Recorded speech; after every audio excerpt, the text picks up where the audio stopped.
ప్రాచీన శాస్త్రీయ అత్యాధునిక వైద్య విధానాలను వినూత్నంగా ఒకే గొడుగు కింద అందుబాటులోకి తీసుకొచ్చింది మెడి9 ఇంటిగ్రేటెడ్ మెడికల్ సిస్టమ్. గతంలో బీఆర్ఎస్ ప్రభుత్వం నిర్మించి ఎవరికి కేటాయించిన డబుల్ బెడ్రూమ్ ఇళ్లను ఇందిరమ్మ ఇళ్ల పథకంలో భాగంగా L2 జాబితాలోని వారికి కేటాయించాలని రేవంత్ సర్కార్ కసరత్తు చేస్తోంది. ఇందిరమ్మ ఇళ్ల జాబితాను ప్రభుత్వం L1, L2, L3 దరఖాస్తు చేసుకున్న వారుగా విభజించిన సంగతి తెలిసిందే. ఇందిరమ్మ ఇళ్ల యాప్ సర్వే ద్వారా L1 జాబితాలో సొంత స్థలం ఉన్న 21.93 లక్షల మందిని రేవంత్ సర్కార్ చేర్చింది. వారికి ఇల్లు కట్టుకునేందుకు విడతల వారీగా 5 లక్షల రూపాయలు అందించనుంది.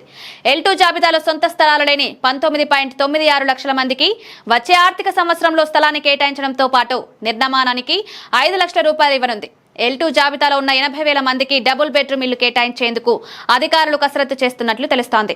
బీఆర్ఎస్ ప్రభుత్వం గతంలో చాలా మందికి డబుల్ బెడ్రూమ్ ఇళ్లను కేటాయించిన సంగతి తెలిసిందే.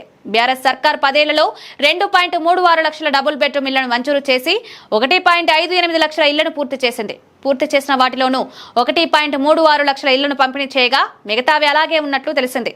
మరికొన్ని నిర్మాణ దశల్లో ఉండగా వాటి నిర్మాణాలను పూర్తి చేసేందుకు కాంట్రాక్టర్లతో హౌసింగ్ బోర్డు సంప్రదింపులు జరుపుతున్నట్టు సమాచారం. చాలా మంది కాంట్రాక్టర్లు బిల్లులు రాకపోవడంతో పనులను మధ్యలోనే ఆపేశారు. ఈ కాంట్రాక్టర్లు మళ్లీ ముందుకొస్తే ఇసుకతో పాటు ఇతర రాయితీలు ఇచ్చి నిర్మాణాలు పూర్తి చేయించాలని హౌసింగ్ బోర్డు భావిస్తోంది.